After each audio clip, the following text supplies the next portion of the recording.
అన్ని సంక్షేమ పథకాలను అమలు చేస్తూ ఏడాది పూర్తి చేసుకొని సంబరాలు జరుపుకున్న సమయంలో మనవరపల్లి గ్రామంలో ముఖ్యంగా టీఆర్ఎస్ ప్రభుత్వం అధికారంలో ఉన్నప్పుడు 2 సంవత్సరాల నుంచి సీఎంఆర్ చెట్ల నిలిచిపోయి వేల అప్లికేషన్లు పెండింగ్లో ఉంటే మరి రాష్ట్ర ముఖ్యమంత్రి రేవంత్ రెడ్డి గారు అలాగే స్థానిక శాసనసభ్యులు భూపతి రెడ్డి గారు చొరవ తీసుకొని పెండింగ్లో ఉన్న లక్షల ఫైళ్లను ముందుకు తీసుకొచ్చి ప్రతి నెలలో 10 రోజులకు ఒకసారి సీఎంఆర్ చెట్లు కానీ కళ్యాణ చెట్లు కానీ పంపడం జరుగుతుంది. చాలా గర్వకారణంగా కాంగ్రెస్ పార్టీ అధికారంలోకి వచ్చిన ఈ ఏడాది కాలంలో దాదాపుగా 1000 సీఎంఆర్ చెట్లు 1000 కళ్యాణ చెట్లు మన దర్పల్లి మండలానికి కాన్స్టిట్యూషన్ కూడా పంచడం కూడా కాంగ్రెస్ పార్టీ ప్రభుత్వం గర్వంగా చెప్తున్న విషయం మనం అందరికీ గర్వకారణం. ముఖ్యంగా ఇప్పుడు ఎన్నికల్లో ఇచ్చిన హామీకి కొనసాగింపుగా ఇందిరమ్మ ఇళ్ళ పథకాన్ని కాంగ్రెస్ పార్టీ శ్రీకారం పెట్టింది. ఇందిరమ్మ ఇల్లు పూర్తి స్థాయిలో నిరుపేదలకు అందించాలని చెప్పేసి ప్రభుత్వం ఈ పథకాన్ని తీసుకొచ్చింది. రాష్ట్రంలో ఇందిరమ్మ ఇల్లు లబ్ధిదారులు నడుస్తున్నప్పటికీ మన దర్పల్లి అదనంగా డబుల్ బెడ్రూమ్ ఇళ్ళ పంపిణీతో ఉంది. డబుల్ బెడ్రూమ్ ఇల్లు గత 3 సంవత్సరాల క్రితం 80% పనులు పూర్తయిన టీఆర్ఎస్ ప్రభుత్వం నిరుపేదలకు పంచలేకపోయింది. దానికి కారణం కమిషన్ల కకృతి. నాయకులు దోచుకోవడానికి కమిషన్ల కకృతితోని గత 3 సంవత్సరాలుగా డబుల్ బెడ్రూమ్ పంచలేకపోయింది. మరి మన ఎమ్మెల్యేలను చొరవ తీసుకొని డబుల్ బెడ్రూమ్ కూడా నిరుపేదలకు అందిస్తామని చెప్పేసి లబ్ధిదారులను ప్రశ్న చేయమని చెప్పి పార్టీకి ఆదేశించడం. ముఖ్యంగా డబుల్ బెడ్రూమ్ ఇల్లు రామారావు సభకు అదృష్టం దురదృష్టంతో భర్త చనిపోయి పిల్లలతో జీవన పోరాటం సాగిస్తున్న మహిళలను మొదటి ప్రాధాన్యతలో తీసుకోవాలని మన ఎమ్మెల్యే గారు ఆదేశించడం జరిగింది. ఖచ్చితంగా డబుల్ బెడ్రూమ్ ఇళ్లలో ఖచ్చితంగా ఒంటరి భర్త చనిపోయిన పిల్లలతో ఉన్న కుటుంబాలకు మొదటి ప్రాధాన్యత ఉంటుంది. అలాగే 4 నుంచి 5 కుటుంబ సభ్యుల నుండి నిరుపేదలకు రెండవ ప్రాధాన్యత జరుగుతుంది. ఖచ్చితంగా ఎమ్మెల్యే గారి ఆదేశాల ప్రకారం పూర్తి స్థాయి లబ్ధిదారులను ఎంపిక చేసి అధికారులకు సలహా ఇస్తాం. లబ్ధిదారుల ఎంపిక మన పార్టీని కాదు, ఖచ్చితంగా అధికారులను నిర్వహిస్తాం. కానీ అధికారులు మన పార్టీ తరఫున సహాయంగా నిలబడి 100% నిరుపేదలకే ఇల్లు అందించే కార్యక్రమాన్ని మేము ఎమ్మెల్యే గారి ఆదేశం ప్రకారం ఖచ్చితంగా కాంగ్రెస్ పార్టీ తరఫున అందరూ నాయకులు అధికారులకు అండగా ఉంది. చాలా తొందరలో డబుల్ బెడ్రూమ్లు కానీ అందించడానికి తమకు సహాయం చేస్తున్నాం. అలాగే మీరు చెప్పినట్టుగా డబుల్ బెడ్రూమ్లు ₹1 అందించకుండా మేము అధికారులకు సహాయం చేయడం కాకుండా మరి 48 కుటుంబాలు డబుల్ బెడ్రూమ్లు మీకు గృహప్రవేశం అనేది ఒక కళ. మరి నిరుపేదలకి వచ్చినప్పుడు గృహప్రవేశం కూడా చేసుకోవాల్సిన అవసరం ఉంది. కాబట్టి మీ ఆధ్వర్యంలో సామూహిక గృహప్రవేశం సామూహిక గృహప్రవేశం జరిగే రోజు దాదాపు 45 కుటుంబాల నుండి కుటుంబానికి 500 కాబట్టి ఆ 500 మందికి సామూహిక గృహప్రవేశం రోజున మా దర్పల్లి మండల కాంగ్రెస్ పార్టీ తరఫున భోజన పార్టీ తరఫున వహిస్తామని ఖచ్చితంగా మీరు ఏదైతే ఖచ్చితంగా భోజన ఖర్చులు పార్టీ వహిస్తామని చెప్పి ఈరోజు సిరికొండ మండలము, దర్పల్లి మండలము, ఇందలవాయి మండలానికి సంబంధించినటువంటి కళ్యాణ లక్ష్మి చెక్కులు, అదేవిధంగా సీఎం రిలీఫ్ ఫండ్ చెక్కుల పంపిణీలో భాగంగా ఈ కార్యక్రమానికి వచ్చినటువంటి మన మండల పార్టీ అధ్యక్షులు బాలరాజు గారు, అదేవిధంగా రవి గారు, అదేవిధంగా మన నవీన్ గౌడ్ గారు, మరి పెద్దలు ఎర్రన్న గారు, భాస్కర్ రెడ్డి గారు, మరి రాజేశ్వర్ గౌడ్ గారు, మిట్టపల్లి గంగారెడ్డి గారు, సాయన్న గారు, మనోహర్ గారు, పేరు పేరున అందరు కూడా సిగ్లివిడ చైర్మన్ శ్రీనివాస్ గారికి, మరి జగదీశ్వర్ రెడ్డి గారికి, రాజు గారికి, ఆనంద్ గారికి, మరి అధికారులైనటువంటి ఎంఆర్ఓస్, మరి వివిధ గ్రామాల నుండి చెక్కులు తీసుకోవడానికి వచ్చినటువంటి మా అక్కా చెల్లెళ్లకు, మరి అదేవిధంగా కాంగ్రెస్ శ్రేణులకు అందరు కూడా పత్రికా విలేకరులకు పేరు పేరున అందరికీ నమస్కారాలు. మీకు అందరికి కూడా తెలుసు, డిసెంబర్ 7వ తారీఖు వస్తే ఇవాళ ఎంత ఇవాళ 7వ తారీఖు, ఇవాళ డిసెంబర్ 7వ తారీఖే కదా. ఎవరు సపోర్ట్ చేస్తలేదు. ఇవాళ ఇదే రోజు కరెక్ట్ 2023 డిసెంబర్ 7వ తారీఖు నాడు మనకి ఇందిరమ్మ రాజ్యం వచ్చింది. మన ప్రియతమ నాయకుడు రేవంత్ రెడ్డి గారు ముఖ్యమంత్రిగా ప్రమాణ స్వీకారం చేశారు. మన తెలంగాణ తల్లి సోనియా గాంధీ గారు, రాహుల్ గాంధీ గారి సమక్షంలో లాల్ బహదూర్ స్టేడియంలో ప్రమాణ స్వీకారం చేసి మరి ప్రజాపాలన అందిస్తాము, ఇందిరమ్మ రాజ్యాన్ని మళ్ళీ తెస్తాము, మరి మహిళలకే పెద్దపీట వేస్తాము అని ఆ రోజు చెప్పడం జరిగింది. ఆ రోజు ఎలక్షన్ కంటే ముందు 6 గ్యారంటీలు ఏదైతే చెప్పినో దాని 100% అమలు పరుస్తామని చెప్పడం జరిగింది. మీకు అందరు కూడా తెలుసు, కాంగ్రెస్ రాకన్నా ముందు తెలంగాణ కాంగ్రెస్ పార్టీ ఇచ్చిన సోనియా గాంధీ గారు ఇచ్చినప్పటికీ మరి ప్రజలు టీఆర్ఎస్కు పట్టం కట్టిన తర్వాత 9.5 సంవత్సరాలు ఒక కడీల పాలన జరిగింది. అయ్యా, బిడ్డే, కొడుకు, అల్లుడు, బామ్మర్ది కొడుకు ఇట్లా వాళ్ళ కుటుంబ సభ్యులే కానీ మరి ఎవ్వరికి అధికారం లేకుండా మొత్తం కేంద్రీకృతమై ఒక కుటుంబ పాలన, ఒక కడీల పాలనలాగా జరిగింది. ఇక్కడ మనకు 1000 కోట్లు పెట్టి కట్టుకున్నటువంటి మన సెక్రటరియట్ కానీ ప్రగతి భవన్ ఆ టైంలో అప్పుడు ప్రగతి భవన్లో కానీ మరి ఎక్కడ కూడా మంత్రులకు కానీ ఎమ్మెల్యేలకు కానీ ఎంట్రీ లేని పరిస్థితి. ముఖ్యమంత్రి గారు అయితే అప్పుడు ఉన్నటువంటి ఆ ఫామ్ హౌస్ ముఖ్యమంత్రి ఉండే, ఆయనకు సెక్రటరీ రాకపోతుండే. మరి అలాంటి పరిపాలన నుండి ధర్నా చౌక్ ఎత్తేసిండ్రు, ఎక్కడ పోతే అక్కడ నిర్బంధం. మరి వాళ్ళ ఒక సంవత్సరం తర్వాత మీరు చూస్తూ ఉన్నారు ప్రజాపాలన ఎట్లా ఉందంటే, ఇవాళ మనకు సెక్రటరియట్ ఓన్లీ మీరు ఇవాళ అక్కడ 1000 మంది ఎవరైనా ఎంటర్ కావచ్చు, ఎవరైనా మంత్రి పేషి దగ్గరికి పోవచ్చు. ఇలా ప్రగతి భవన్ ప్రజాభవన్ అయింది. అక్కడ మనము మరి వారానికి 2 రోజులు ప్రజావాణి పేరు మీద ఫిర్యాదులను కూడా స్వీకరిస్తూ ఉన్నాం. ఇవాళ ప్రజాభవన్లో మన డిప్యూటీ ముఖ్యమంత్రి గారు దళిత బిడ్డ అయినటువంటి బట్టి విక్రమార్క అక్కడ నివాసం ఉంటా ఉన్నారు. ఒక గిరిజన బిడ్డ సీతక్క గారు అక్కడ నివాసం ఉంటా ఉన్నారు. ఇది మార్పు. ఇవాళ ధర్నా చౌక్ ఎత్తేసినాం. ఇదే ఇప్పుడు మొన్నదాకా రాజ్యమేళలో ఇలా మళ్ళీ అక్కడ ధర్నా చేస్తూ ఉన్నారు. అంటే ప్రజాస్వామ్యాన్ని మళ్ళీ నెలకొల్పినాం. మాట్లాడే హక్కు మరి నిర్బంధం లేకుండా ప్రజల యొక్క చేత నిర్మించబడినటువంటి ఇన్స్టిట్యూషన్స్ ఏవైతున్నాయో అవన్నీ ప్రజలకు అందుబాటులో ఉండాలని చెప్పి ఈరోజు చూస్తూ ఉన్నాం. ఆ రోజు 6 గ్యారెంటీలు చెప్పినాం. 7వ తారీఖు నాడు ఇదే రోజు ప్రమాణ స్వీకారం చేసిన తర్వాత 9వ తారీఖు నాడే మరి మహిళలందరికీ కూడా మరి ఆర్టీసీ ఉచిత ప్రయాణం చేసినాం. ఇవాళ నేను చెప్పడానికి గర్వంగా ఉంది. 115 కోట్ల మంది మహిళలు మరి ఇవాళ ఆర్టీసీలో ప్రయాణం చేశారు. దాని కొరకు ప్రభుత్వం ఇవాళ 4,000 కోట్లు, 1 కాదు 2 కాదు 4,000 కోట్లు తెలంగాణ ప్రభుత్వం నుండి ఆర్టీసీకి డబ్బులు మనం పే చేసాం. మహిళల సోదరులు మీరు ఆదా చేసినట్టే మీ డబ్బులు ప్రభుత్వం కట్టింది ఇవాళ 4,000 కోట్లు. సరే, చాలా సంతోషం. ఇవాళ మనకు ఆర్టీసీ మరి ఎప్పుడో మనుగడ ఉండదనుకున్నాం, మరి ఇవాళ ఆర్టీసీ లాభంలో నడుస్తూ ఉంది. ఇవాళ కండక్టర్లు, డ్రైవర్లు, మరి అందరూ మెకానికల్ అందరూ కూడా ఫస్ట్కే జీతాలు వస్తూ ఉన్నాయి. ఇంకా కొత్త బస్సులు మనకు ఇంకో 70 వచ్చినాయి. అన్ని రూట్లలో కూడా ఇంకా బస్సులు కూడా త్వరలో వేపిస్తాం. ఇక్కడ చాలామంది మా అక్కలు ఊళ్ళలో పోయినప్పుడు అంటున్నారు, మాకు ఇంకెక్కువ బస్సులు కావాలా సార్, ఎక్కువ రూట్లు, ఎక్కువ టైం కావాలని అడుగుతూ ఉన్నారు. తప్పకుండా ఇంకా 74 బస్సులు మనకు వచ్చినాయి. తప్పకుండా త్వరలోనే మీకు అందరూ కూడా ఇంకా బస్సులు కూడా ఎక్స్ట్రా వేపిస్తాం.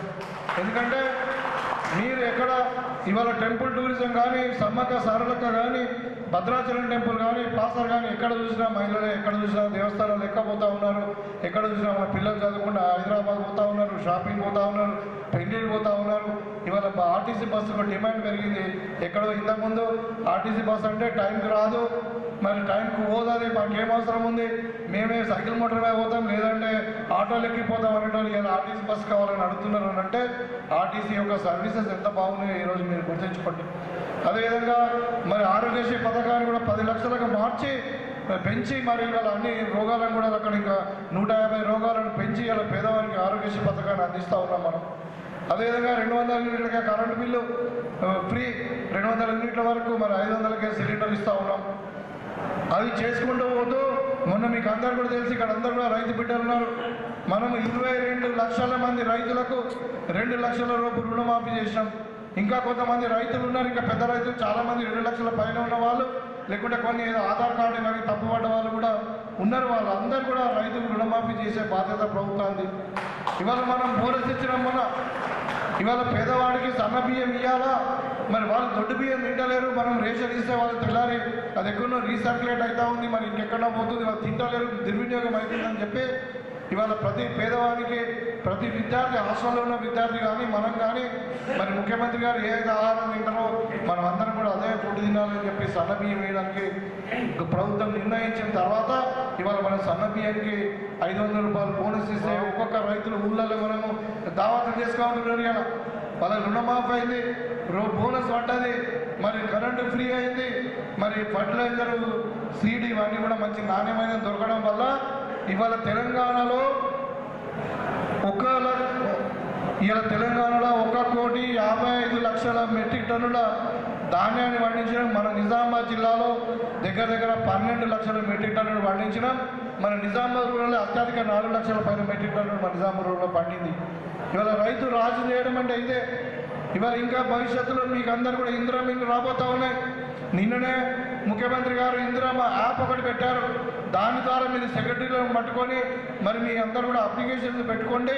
తప్పకుండా ఇంటింటికి అధికారులు వచ్చి సర్వే చేసి ఎవరైతే ఇల్లు కట్టుకుంటారో వాళ్ళందరూ కూడా 400 చదరపు స్క్వేర్ ఫీట్ 400 చదరపు అడుగుల విస్తీర్ణం కంటే తక్కువ ఉండకుండా మీకు 5 లక్షలతో ఇందిరమ్మ ఇల్లు కట్టిస్తాం. ఇవాళ డిజిటల్ కార్డు ఇస్తూ ఉన్నాం మనం. అంటే ఫ్యామిలీ డిజిటల్ కార్డు అంటారు. ఆ ఫ్యామిలీకి సంబంధించిన అన్నీ కూడా తెల్ల రేషన్ కార్డుల బదులు డిజిటల్ కార్డు ఇచ్చి దాంట్లోనే అన్నీ మన ఆరోగ్యశ్రీ పథకం కానీ, ఆర్టీసీ బస్సు కానీ, తెల్ల ఇందిరమ్మ ఇల్లు కానీ ఏదైనా అన్నీ కూడా ఒకటే స్కీమ్ కింద ఒకటే కార్డుతో వచ్చేటట్టు డిజిటల్ ఫ్యామిలీ కార్డు ఇస్తున్నాం. దాంట్లో కూడా ఇంటి యజమానులు మహిళలే. అట్లా యజమాని పేరు ఎవరిది ఉంటుంది తెలుసా? మహిళలది ఉంటుంది. ఇందిరమ్మ ఇల్లు ఎవరి పేరు మీద రిజిస్ట్రేషన్ చేసిస్తున్నామో మహిళల పేరు మీద చేసిస్తున్నాం. మగవాళ్ళ కంటే ఆడవాళ్ళ దగ్గర మరి డబ్బు ఆదా అవుతుంది, వాళ్ళ చేతిలో డబ్బులు ఉంటాయి, నెల అయిన కూడా ఇంకా పైసలు మిగులుతాయి, మరి కుటుంబం బాగుంటుందని చెప్పి ఆడవాళ్ళకి మహిళా స్వశక్తి పేరు మీద కూడా మనము 1,00,00,000 కోట్లు పెట్టి 1,00,00,000 మంది మహిళలను లక్షాధికారులు చేయాలని చెప్పి ఇందిరమ్మ స్వశక్తి కార్యక్రమం కూడా మీకు అందరికీ కూడా తెలుసు. ఇవాళ ఆర్టీసీ బస్సులకు మీరు ఓనర్లు కావచ్చు, క్యాంటీన్లకు ఓనర్లు కావచ్చు, పిల్లలకు కుట్టే స్కూల్ డ్రెస్సులు కావచ్చు, ఇంకా ఏదైనా మీ కొరకు మొన్న 2 రోజుల కిందనే మనకు హైదరాబాద్లో శిల్పారామం అని ఉంటుంది. ఆ శిల్పారామం అంటే హైటెక్ సిటీ దగ్గర హైదరాబాద్ సెంటర్. అక్కడ ఒక 2 ఎకరాలు మీకు ఇచ్చి దాంట్లో మీరు ఏదైనా ఉత్పత్తులు వారు తయారు చేసి ఇస్తే చేతి పనులు కానీ ఇంకేదైనా ఉంటే దాన్ని అమ్ముకోవడానికి అక్కడ ఒక 200 స్టాల్స్ కూడా పెట్టడం జరిగింది. ఈ విధంగా మహిళలకు పెద్దపీట వేస్తూ మరి ఒకవైపు మరి వ్యవసాయదారులను కాపాడుకుంటూ మరి చదువుకున్న పిల్లలకు కూడా ఉద్యోగాలు ఇవ్వాలని చెప్పి ఇవాళ మనము చెప్పడం కాదు, మనం చేసి చూపించిన ఒక సంవత్సరంలోనే 60,000 మంది ఉద్యోగాలు ఇచ్చినాం. 1 కాదు 2 కాదు 60,000 మందికి ఉద్యోగాలు ఇచ్చినాం.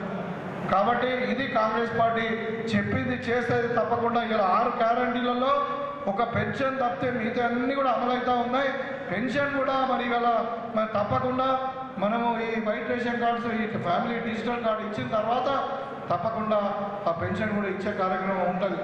అందుకనే ఇవాళ మీరు అందరూ కూడా గమనించండి, ఒక సంవత్సరంలో ఏ పార్టీ చేయనటువంటి పని ఇవాళ కాంగ్రెస్ పార్టీ చేసి చూపించింది. ఎన్ని ఇబ్బందులు ఉన్నాయి. 10 సంవత్సరాలు కేసీఆర్ పరిపాలించి మొత్తం తెలంగాణ అప్పులపాలు చేసిపోతే ఇవాళ మనం పైసా కూడబెట్టి ఖర్చులు తగ్గించి మనకు ఇచ్చిన మాట మీద నిలబెడాలని చెప్పి రైతులను ఆడుకున్నాం, ఇలా మహిళలను ఆదుకున్నాం, ఇవాళ పేదవారిని ఆదుకుంటా ఉన్నాం. ఇదే కాంగ్రెస్ పార్టీ పరిపాలన. ఇందిరమ్మ రాజ్యం అంటే ఇది. ప్రజా పరిపాలన ఇవాళ వచ్చింది. కానీ ఇవాళ సంవత్సరం అయింది. మరి మనం ఒకటి సెలబ్రేషన్ చేసుకుంటాం, విజయోత్సవాలు చేస్తూ ఉన్నాం. ఇన్ని కాలం సాధించినాం మేము. మరి ఇలా రైతులు ఖుషి ఉన్నారని చెప్పి మనం చేసుకుంటా ఉంటే ఇలా బీజేపీ వాళ్ళు టీఆర్ఎస్ వాళ్ళు ఇలా హేళన చేస్తూ ఉన్నారు, మీరు ఏం సాధించారని. ఇవాళ బీజేపీ వాళ్ళని అడుగుతా ఉన్నాను, మీరు 15 రాష్ట్రాలలో అధికారంలో ఉన్నారు. భారతదేశంలో ఎక్కడైనా రైతులకు రుణమాఫీ చేసినా, ఎక్కడైనా రైతులకు ఫ్రీగా కరెంట్ ఇస్తున్నారా, ఎక్కడైనా మీరు రైతులకు బోనస్ ఇవ్వాలని ఆలోచించినా, ఎక్కడైనా పేదవారికి సన్నబియ్యం ఇవ్వాలని ఆలోచించినా, ఎక్కడైనా ఇందిరమ్మ ఇల్లు ఇచ్చిరా మీరు అని అడుగుతా ఉన్నారు.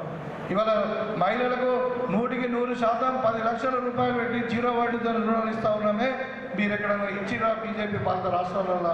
మరి ఇది కాంగ్రెస్ పార్టీ చేసినటువంటి ఘనత కాబట్టే ఇవాళ మేము విజయోత్సవాలు చేసుకుంటా ఉన్నాం. మీకెందుకు మంట? ప్రజలు హ్యాపీగా ఉన్నారు, ప్రజలు సంబరాలు చేసుకుంటున్నారు. మనం బోనస్ వచ్చినప్పుడు అయితే రైతులు చాలామంది మేకలు కోసుకొని దావతులు చేసుకున్నారు ఊళ్ళలో. నన్ను కూడా చాలా దగ్గర పిలిచారు, సార్ మాకు 2 లక్షల రూపాయలు బోనస్ వచ్చింది, నాకు నేను పెద్ద రైతును, నేను ఇంట్లో దావత్ చేసుకుంటున్నాను, నాకు రమ్మని చెప్పారు. కానీ నేనే వీలుగాక అన్ని ఊళ్ళలో కూడా రైతులు పండుగలు చేసుకున్నటువంటి సందర్భం ఇవాళ మనం చూస్తూ ఉన్నాం. పిల్లలకు ఉద్యోగాలు వస్తూ ఉన్నాయి. ఇవాళ ప్రజాస్వామ్యం విలువెలుతూ ఉంది. మరి ఇలాంటి సందర్భంలో ఓర్వలేక ఒకవైపు టీఆర్ఎస్ ఏమో ఆ పెద్ద మనిషి ఫామ్ హౌస్లో వండుకున్నాడు, అంతకుముందేమో సెక్రటరియట్కి రాలే ముఖ్యమంత్రి ఉన్నప్పుడు. ఇవాళ ప్రతిపక్ష నాయకుడు కూడా అసెంబ్లీకి వస్తలేడు, ఫామ్ హౌస్లో వండుకొని కుట్రలు అంతా ఉన్నాడు శకునిలాగా. ఈ ప్రభుత్వాన్ని ఎట్లా కూలగొట్టాలి, ఎట్లా తుమ్మి తిప్పాలి, ఎట్లా బదునాం చేయాలని. ఇక బీజేపీ అంటే ఏం తెలుసా, భారతీయ జూటా పార్టీ. వాళ్ళు మాట్లాడేదే అబద్ధము. వాళ్ళ గుజరాత్ వాళ్ళకు ఓన్లీ తమ్మాతీనుడు అబద్ధం మాట్లాడే తప్పితే వేరే పని రాదు. ఇవాళ నేను రికార్డుగా చెప్తా ఉన్నా, భారతదేశంలో 15 లక్షల కోట్ల రూపాయల బ్యాంకులను దోచి పరదేశాలకు పోయింది ఎవరు? దాంట్లో 100% మంది గుజరాతీలే. వాళ్ళ ట్రాప్లో మనం పడద్దు. ఏదో అక్షంతలు పంపించేంత మాత్రాన మేము పంపిమంటే మేము కూడా ఒక 5 అక్షంతలు పంపిస్తాం, బియ్యం పసుపు కలిపి. అది సమస్య కాదు. మన పిల్లలు చదువుకున్న వాళ్ళకి ఉద్యోగాలు రావాలి, మన ఇల్లు లేని వాళ్ళకి ఇల్లు రావాలి, రైతులకు పంటకు గిట్టుబాటు రావాలి, మహిళలు మరి స్వయం సంతృప్తిగా మరి మహిళల యొక్క సాధికారతగా కావాలి. కాబట్టి కాంగ్రెస్ పార్టీని మీరు తప్పకుండా ఆదరించాలని చెప్పి ఆదరించారు. మీ అందరి దయతోనే ఇవాళ మన కాంగ్రెస్ పార్టీ అధికారంలో ఉన్న నేను ఇక్కడ ఎమ్మెల్యేగా నిలబడ్డా మీ ముందు. కానీ ఈ టీఆర్ఎస్ బీజేపీ చేసేటువంటి కుట్రలను మీరు దాన్ని తిప్పికొట్టాల్సిన అవసరం ఉంది. ఆ ప్రలోభాలకు గురి కావద్దు. టీఆర్ఎస్ బీజేపీ 2 ఒకటే, కలిసి పనిచేస్తూ ఉన్నారు. వాళ్ళు కాంగ్రెస్కి ఎక్కడ మంచి పేరు వస్తుందోనో అని మరి ఇవన్నీ కార్యక్రమాలు ప్రభుత్వం మీద దుమ్మెత్తి పోస్తూ ఉన్నారు. ఇలా హైదరాబాద్ను మంచిగా చేస్తామని హైదరాబాద్ పెడితే దాన్ని అడ్డుకుంటున్నారు, మూసీని బాగు చేద్దామని అది పెడితే దాన్ని అడ్డుకుంటా ఉన్నారు. ఇలా పిల్లలకు ఉద్యోగాలు ఇస్తామని ఎగ్జామ్ పెడితే దాన్ని అడ్డుకుంటా ఉన్నారు. ఇలా అడ్డుకున్నడే వాళ్ళ పనిగా ఉంది. ఎందుకంటే దాంట్లో ఎక్కడ కాంగ్రెస్ పార్టీ వైపు ప్రజలు మరుగుతారో. మొన్ననే మాకు డిపాజిట్ రాలేదు ఎంపీ ఎలక్షన్లో, మళ్ళీ ఇంకా మా ఉనికి పోతుందేమో అని చెప్పి ఇలా కక్షతోనే కాంగ్రెస్ పార్టీ మీద దుమ్మెత్తిపోస్తూ ఉన్నారు. అల్లుడు మరి కొడుకు, ఇద్దరు కేసీఆర్ కొడుకు అల్లుడు కలిసి. మీకు అందరు కూడా తెలుసు, మొన్న కవిత ఎక్కడ ఉన్నది, తిహార్ జైల్లో ఉన్నది, లిక్కర్ బిజినెస్లో చేసి. ఇవాళ కేటీఆర్ మన భూముల దాంట్లో ఇరుక్కున్నాడు, ఫోన్ ట్యాపింగ్లో ఇరుక్కున్నాడు. హరీష్ రావు ఏ అవినీతి చూసినా కేసీఆర్ కుటుంబమే ఇలా కేరా కాంట్రాస్ట్గా మారింది. ఇక బీజేపీ వాళ్ళకి 15 ఏళ్ళు ఏం చేసినారో వాళ్ళకే తెలియదు, ఒక ఎజెండా లేదు.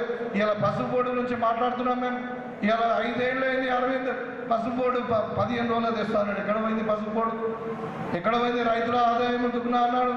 ఎక్కడ మన దుబాయ్కి వెళ్ళి పైసలు తీసుకొచ్చి భారతదేశానికి వెళ్ళి పైసలు తీసుకొచ్చి పేదలు అకౌంట్లో 15 లక్షలు ఇస్తా అన్నారు. వేసిండ్రా? వాళ్ళు చెప్పింది ఒకటి కూడా చేయలే. కానీ ఇలా వాళ్ళు విజయోత్సవాలు ఎందుకు చేస్తున్నారని చెప్పి మరి ధర్నాలు చేసి మీటింగ్ పెట్టుకునేటువంటి పరిస్థితి ఉంది. కాబట్టి మీరు వాస్తవాలు గ్రహించండి. మరి ప్రజల పక్షాన, పేదల పక్షాన, రైతుల పక్షాన, మహిళల పక్షాన మరి పోరాటం చేసి వాళ్ళని ఆదుకునేటువంటి పార్టీ కాంగ్రెస్ పార్టీ. మరి వాళ్ళని కాంగ్రెస్ పార్టీని ఆదరించాల్సిన అవసరం ఉంది. స్వయాన మరి సోనియా గాంధీ గారు, ప్రియాంక గాంధీ గారు మహిళలు కాబట్టి మహిళల పక్షపాతిగా కాంగ్రెస్ పార్టీ, రైతు పక్షపాతిగా కాంగ్రెస్ పార్టీ పనిచేస్తూ ఉన్నాయి. కాబట్టి మీరు అందరూ కూడా కాంగ్రెస్ పార్టీని ఆదరించాలని చెప్పి మరొకసారి కోరుకుంటూ మరి ఇక్కడ ఇవాళ దగ్గర మనకు 3 నుండి 3.5 కోట్ల రూపాయల చెక్కులు ఇవాళ మనం పంచుతా ఉన్నాం.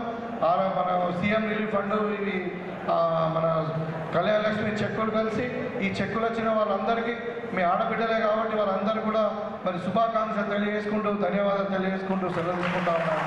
జై కాంగ్రెస్. ఇప్పుడు మండల వారిగా పిలుస్తాం, గ్రామాల వారిగా పిలుస్తాం. దయచేసి మండల వారిగా రండి. ఎవరైనా పిలిస్తే వాళ్ళు ఇట్లా వచ్చి తీసుకొని వెళ్ళొచ్చు.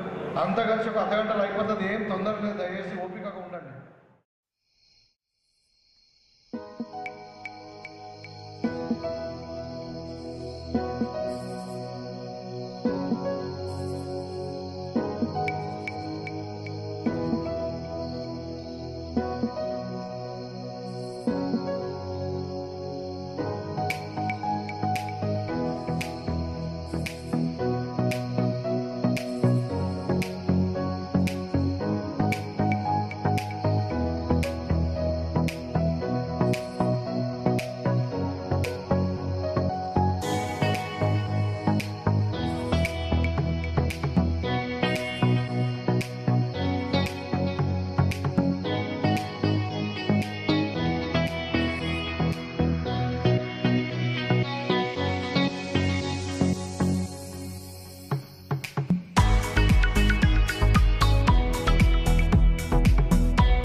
చెక్స్ తర్వాత కళ్యాణ లక్ష్మి చెక్స్ మొత్తం కూడా దగ్గర 4,5 కోట్ల రూపాయల చెక్లు పంపించడం జరిగింది.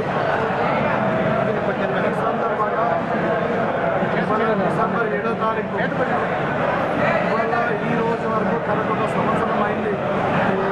ఇందిరమ్మ రాజ్యం ఏర్పడి ప్రజాపాలన ఏర్పడి అంతకుముందు గడిల పాలన నుండి కుటుంబ పాలన విముక్తి పొంది ఇలా మరి మా ప్రియతమ నాయకుడు రేవంత్ రెడ్డి గారు ప్రమాణ స్వీకారం చేసి ఒక సంవత్సరం అయింది. మరి ఈ వారం రోజుల పొడిగా విజయోత్సవ సభలు ప్రజాపాలన విజయోత్సవ కింద మనం చేసినటువంటి కార్యక్రమాలు మేము గత సంవత్సరం నుండి ఏమైతే చేసినామో ఇలా రైతులకు 22 లక్షల మంది రైతుల రుణమాఫీ కావచ్చు, రైతులకు 500 రూపాయల బోనస్ ఇవ్వడమే కావచ్చు, మరి రాబోయే కాలంలో ఒక నియోజకవర్గానికి 3,500 నుండి 4,000 వరకు ఇళ్ళే కావచ్చు, మరి మహిళలకు ఆర్టీసీ బస్సు ఉచిత ప్రయాణము, అదేవిధంగా 200 యూనిట్ కరెంటు ఫ్రీ, మరి 500 రూపాయలకి సిలిండరు, మరి ఇంకా డిజిటల్ కార్డులు, రాబోయే కాలంలో సౌలభ్యము, ఏదైతే ఈ 6 గ్యారంటీ పథకాలు ఏదైతే ముందుకు తీసుకుపోతున్నామో మరి ఈ విషయాలను ఒక సంవత్సరంలో తెలంగాణలో గతంలో 10 సంవత్సరాలు జరగలేనటువంటి అభివృద్ధి ఈ 10-11 నెలల్లో ఒక సంవత్సరం కాలంలో జరిగిందని చెప్పి మరి ప్రజల ప్రజాస్వామ్యం ఏర్పడ్డది. ఇవాళ గడిల పాలన పోయి ఇవాళ మరి మీరు ప్రజాభవన్లో కానీ మరి సెక్రటరియట్లో కానీ ఎక్కడైనా కానీ వేల మంది ప్రజలకు అందుబాటులో మంత్రులు కానీ ముఖ్యమంత్రులు కానీ అధికారులందరూ అందుబాటులో ఉన్నటువంటి ఈ ప్రజాస్వామ్య ప్రభుత్వంలో మరి మేము సాధించిన విజయాలను చెప్పుకోవడానికి విజయోత్సవం జరుపుకుంటా ఉన్నాం. గత 10 సంవత్సరాలు మొత్తం తెలంగాణ అప్పులపాలు వేసి మరి తెలంగాణను సర్వనాశనం చేసినటువంటి కేసీఆర్ పాలన నుండి విముక్తి పొందిన తర్వాత ఇవాళ తెలంగాణ మరి రైతులు ఆనందంగా ఉన్నారు, మహిళలు ఆనందంగా ఉన్నారు. మనం ఒక రైతు జాబ్ క్యాలెండర్ రిలీజ్ చేసుకొని 60,000 మంది యువకులకు ఉద్యోగాలు ఇచ్చాం. యువకులు కూడా ఆనందంగా ఉన్నారు. ఈ సందర్భంగా విజయోత్సవం జరుగుతుంటే మరి కళ్ళు లేని కబోదీలాగా మరి బీజేపీ భారతీయ జనతా పార్టీ ఏదైతే ఉందో స్వయం ప్రధానమంత్రి అబద్ధాలు మాట్లాడుతూ ఉన్నారు. తెలంగాణలో సంక్షేమ పథకాలు అమలు కావట్లేదని, తెలంగాణలో 6 గ్యారెంటీల పథకాలు అమలు కావట్లేదని తప్పుడు మాట్లాడుతూ ఉన్నారు. ఇవాళ వాళ్ళు హైదరాబాద్ ఒక మీటింగ్ పెట్టుకున్నారంట. మరి విజయోత్సవాలు కావేది మోసం అని చెప్పి మీరు మోసం చేసిన తెలంగాణ ప్రజలకు ఇవాళ Telangana reorganisation Andhra Pradesh reorganisation bill పార్లమెంట్లో పాస్ అయి 11 సంవత్సరాలు ఇంకా ఉంది, ఇంకా ఇంప్లిమెంట్ కాలేదు. 11 సంవత్సరాల నుండి గతంలో కేంద్రంలో మీరే ఉన్నారు. ఇవాళ తెలంగాణ ప్రజలు ఏం తప్పు చేసిండ్రు? మీరు 8 మంది ఎంపీలను గెలిపించి మీరు తెలంగాణ నుండి పార్లమెంట్కి పంపిస్తే మీరు తెలంగాణ నుండి పట్టించుకోకుండా అక్కడ గులాంగిరి చేస్తూ ఉన్నారు మోడీ గారికి, అమిత్ షా గుజరాతీలకు. నేను అడుగుతాను, మీరు ఏం పెట్టుకొని ఇలా మీటింగ్ పెట్టుకుంటా ఉన్నారు? ఇలా తెలంగాణ రీఆర్గనైజేషన్ బిల్లు ఇంప్లిమెంట్ కాలే. మీరు అన్నటువంటి 15 లక్షల రూపాయలు రైతులకు రాలే. మరి ఇక్కడ రైతుల ఆదాయం డబ్బులు కాలేదు, ఉద్యోగాలు కాలేదు. మరి మీరు మాట తప్పని కానీ కాంగ్రెస్ పార్టీ వల్ల 100% చెప్పింది చేస్తూ ఉన్నారు.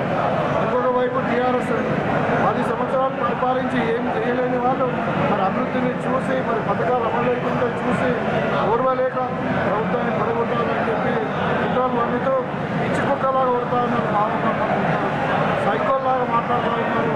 వాళ్ళని పట్టించుకుంటే పబ్లిక్ ఎలా ఒక జోకర్లాగా చూస్తూ ఉన్నారు ప్రజలు. మరి వాళ్ళు కుట్రలు మంది ఇంకా సలహాలు ఇవ్వకుండా అధికారంలో ఉన్నప్పుడు కేసీఆర్ ఎప్పుడు సెక్రటరియట్కి రాలేదు. ఇవాళ అధికారం పోయినాక ప్రతిపక్ష నాయకుడిగా అసెంబ్లీకి రావట్లేదు. మరి మీ యొక్క నైజం ఆ విధంగా పెట్టుకొని ప్రజలు తిరస్కరిస్తే ఇవాళ ప్రభుత్వానికి వచ్చినటువంటి మంచి పేరు తట్టుకోలేక కొన్ని విమర్శలు చేస్తూ ఉన్నారు. కానీ ఇవాళ వాళ్ళకి మనుగడ లేదు. టీఆర్ఎస్ పార్టీ అయిపోయింది, బీజేపీ అయితే నమ్మే పరిస్థితి లేదు.